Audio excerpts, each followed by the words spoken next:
સમાચાર તરફ આગળ વાત કરીએ। સુરતમાં લોકોના આરોગ્ય સાથે ચેડા થઈ રહ્યા છે। ઉધનામાં મેગી અને એવરેસ્ટના નકલી મસાલાના સેમ્પલ ફેલ થયા છે।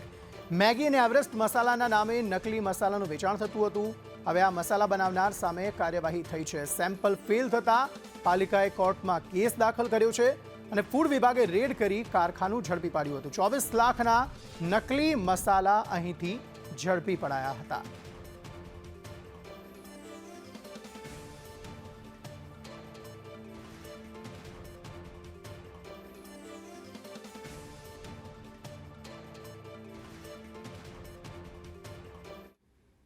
આ તરફ જામનગરમાં મીઠાઈ ફરસાણના વિક્રેતાને ત્યાં દરોડા પાડવામાં આવ્યા। ફરસાણની દુકાનમાંથી મીઠાઈના નમૂના લેવાયા હતા।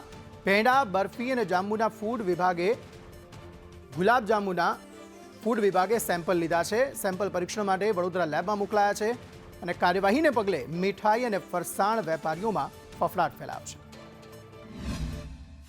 જામનગર શહેરમાં તહેવારો દરમિયાન લોકોને આરોગ્યપ્રદ અને તાજું ફરસાણ અને મીઠાઈ મળી રહે તે માટે જામનગર શહેરમાં જે વિવિધ દુકાન છે મીઠાઈ અને ફરસાણની ત્યાં હાલ અત્યારે ચેકિંગની કાર્યવાહી શરૂ કરવામાં આવી છે। આપણી સાથે જામનગર ફૂડ શાખાના જે ઓફિસર છે તેની સાથે વાત કરશું। સાહેબ, કઈ પ્રકારની કામગીરી કરવામાં આવી છે, શું કહેશો? અત્યારે શ્રાવણ માસના તહેવારો અનુસંધાને જામનગર મહાનગરપાલિકાના કમિશનર સાહેબશ્રીની સૂચનાથી શહેરમાં જે ફરારી અને અન્ય ખાદ્ય પદાર્થો વેચાય છે ત્યાં સતત કામગીરી કરી અને 17 જેટલા અત્યારે ફરારી ખાદ્ય પદાર્થોના તદુપરાંત આજરોજ મીઠાઈ અને ફરસાણની દુકાનોમાંથી મીઠાઈના નમૂના લેવાની કાર્યવાહી શરૂ કરેલ છે।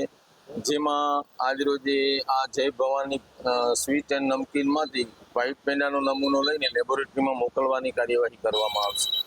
સર, ખાસ કરીને આ નમૂના કેટલા દિવસમાં આવશે અને નમૂનામાં કઈ તથ્ય જણાશે તો તેનું શું કાર્યવાહી કરવામાં આવે છે, શું કહેશો? આ નમૂનો લેબોરેટરીને મળ્યા પછી 14 દિવસની અંદર લેબોરેટરી રિપોર્ટ અમને મોકલી આપતી હોય છે અને નમૂનો જો સબસ્ટાન્ડર્ડ કે અનસેફ કે અન્ય કોઈ અંદર તકલીફ જણાય FSSAI હેઠળ FBO વિરુદ્ધ આગળની કાર્યવાહી કરવાની થતી હોય છે।